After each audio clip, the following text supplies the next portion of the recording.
지난 1일부터 주 52시간 근무제가 5명 이상 사업장까지 확대됐습니다. 지역 경제계가 반발하고 있는 반면 노동계에서는 일단 환영하는 분위기인데요. 네, 오늘과 내일 노사 양측의 의견을 들어보는 시간 마련했습니다. 오늘은 대구 경영자 총협회 정덕화 사무국장 모셨습니다. 사무국장님 어서 오세요. 네, 반갑습니다. 주 52시간 근무제가 3년 전 도입된 이후 회사 규모에 따라 순차적으로 적용되었습니다. 일단 이미 도입한 기업들의 상황이 궁금한데 지금 잘 정착돼 가고 있습니까? 예, 주 52시간 근무 제도가 2018년 2월 달 법 개정된 이후에 300인 이상 기업은 시행을 했고요.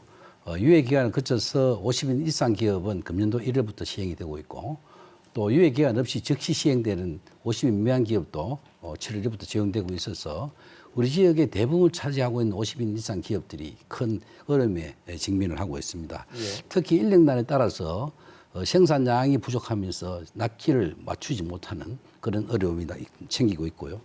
또 52시간 적용을 회피하기 위해서 뿌리 기업 등 소규모 기업들은 기업 규모를 축소하려는 그런 고민들도 하고 있는 것입니다. 그리고 근로자들도 줄어든 임금을 보전받기 위해서 투잡을 한다든지 또는 법정이 안 되는 기업으로 이동한다든지 이런 혼란이 생기고 있고요. 네. 코로나19로 인해서 지금 현재 일감이 좀 부족해서 근로시간에 맞춰지는 것지만은 실제로 경기가 회복되면은 인력난 등에 따라서 생산에 많은 지장을 초래할 것으로 이렇게 보입니다. 그렇군요. 이달부터 5명 이상 49명 이하 사업장으로 확대가 됐는데 이 규모가 있는 식당부터 또 제조업까지 정말 거의 대부분의 사업장이 포함이 됐습니다. 우리 지역에 어떤 영향이 있을까요? 예, 우선 50인 미만 제조업이 타격을 많이 받을 것으로 보이고요.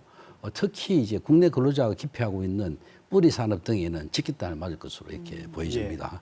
또 코로나로 인해서 외국인 도입이 제한되고 있는데요. 작년에는 도입 계획 대비 6.4%, 금년도에는 5월달까지 도입 대비 2.5%만이 입국을 하게 되어서 외국인 근로자에 크게 의존하고 있는 뿌리 산업 등에는 인력난이 더욱더 가중되고 있는 상황이고요.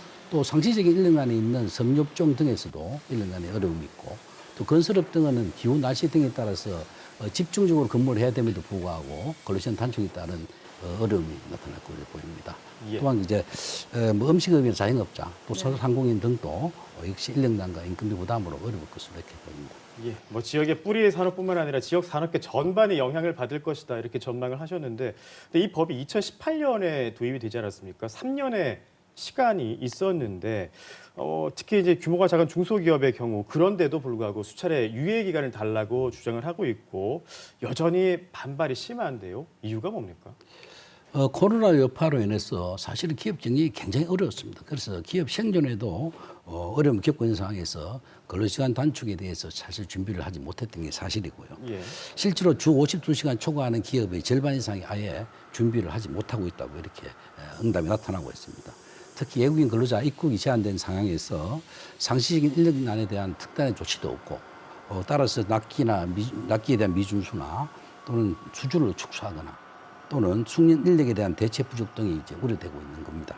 또 낮은 생산성과 높은 그 최저임금 인상률 등에 따라서 추가로 부담하는 인건비 부담도 어렵고 또 시설 개최에 대한 부담도 어렵고 네. 그래서 중소기업이 굉장히 어려운 상황에 있고 우선에 코로나 위기가 진정될 때까지만이라도 근무제도 개편 등에 여유를 가질 수 있도록 좀 유의해 주는 게 좋겠다.